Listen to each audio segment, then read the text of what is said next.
Everyone, இன்னைக்கு super and ஈஸியான palkova recipe பார்க்கலாமா? எனக்கு ஸ்வீட்டே பிடிக்காதுப்பா அப்படின்னு சொல்கிறவங்க கூட பால்கோவா பிடிச்சி சாப்பிடுவாங்க. ஸோ அது எப்படி செய்கிறதுன்னு பார்க்கலாமா? இதுக்கு நான் ஜஸ்ட்டு 1 கவர் ஆஃப் மில்க் எடுத்துக்கிறேன். இதனால் பாயில் பண்ணி எடுத்துக்கிறேன். நான் இந்த ரெசிப்பியில் சுகரோட அமௌண்ட் கம்மியாக தான் போட்டிருக்கேன். நான் ஒயிட் சுகர் தான் ஆட் பண்ணியிருக்கேன். கண்டிப்பாக ஃபர்தராக நான் ப்ரௌன் சுகர் ஆட் பண்ணி உங்களுக்கு ரெசிபி அப்லோட் பண்ணுறேன். ஸோ அது ரொம்ப ஹெல்த்தியாகவும் இருக்கும். ஸோ அந்த பாயில் ஆகிட்டுருக்க சமயத்தில் நான் கொஞ்சோண்டு ஏலக்காய், பாதாம் அண்டு முந்திரி அண்ட் தேவையான அளவுக்கு சுகர் எடுத்து கிரைண்ட் பண்ணி எடுத்துக்கிறேன். நீங்கள் அப்படியே சேர்த்தாலும் பிரச்சனை இல்லை.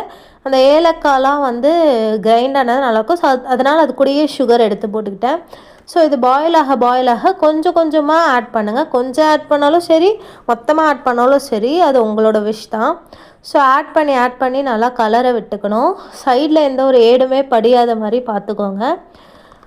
இது கொஞ்சம் லோ ஃப்ளேம்லேயே வச்சுட்டு அதுக்கப்புறம் ஒரு திக் கன்சிஸ்டன்சி வந்துட்ட பிறகு நீங்கள் ஹை ஃப்ளேம் ஆக்கிட்டிங்கன்னா இன்னும் ஈஸியாக இருக்கும். இது செய்கிறதுக்கு நிறைய மெத்தட்ஸ் இருக்குது.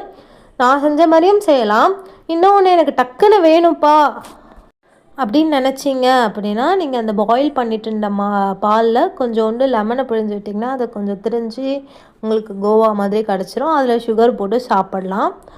இன்னொன்று நான் செய்கிற மெத்தட்லேயும் செய்யலாம். நான் கடைசியில் நெய் அண்டு சுகர் கொஞ்சம் கேரமலைஸ் பண்ணி எடுத்து ஊற்றிக்கிட்டேன் கலருக்காக. ஸோ அவ்வளோதான். ஈஸியான கொஞ்ச நேரத்துலேயே ரொம்ப டக்குன்னு செய்யக்கூடிய ஒரு ஸ்வீட் ரெசிபி தான் இந்த பால்கோவா. இதில் நான் கொஞ்சோண்டு பாதாம், முந்திரிலாம் இடித்து வச்சதை தூவி எடுத்துக்கிறேன். That's it. ரொம்ப ஈஸியான ஸ்வீட் ரெசிபி.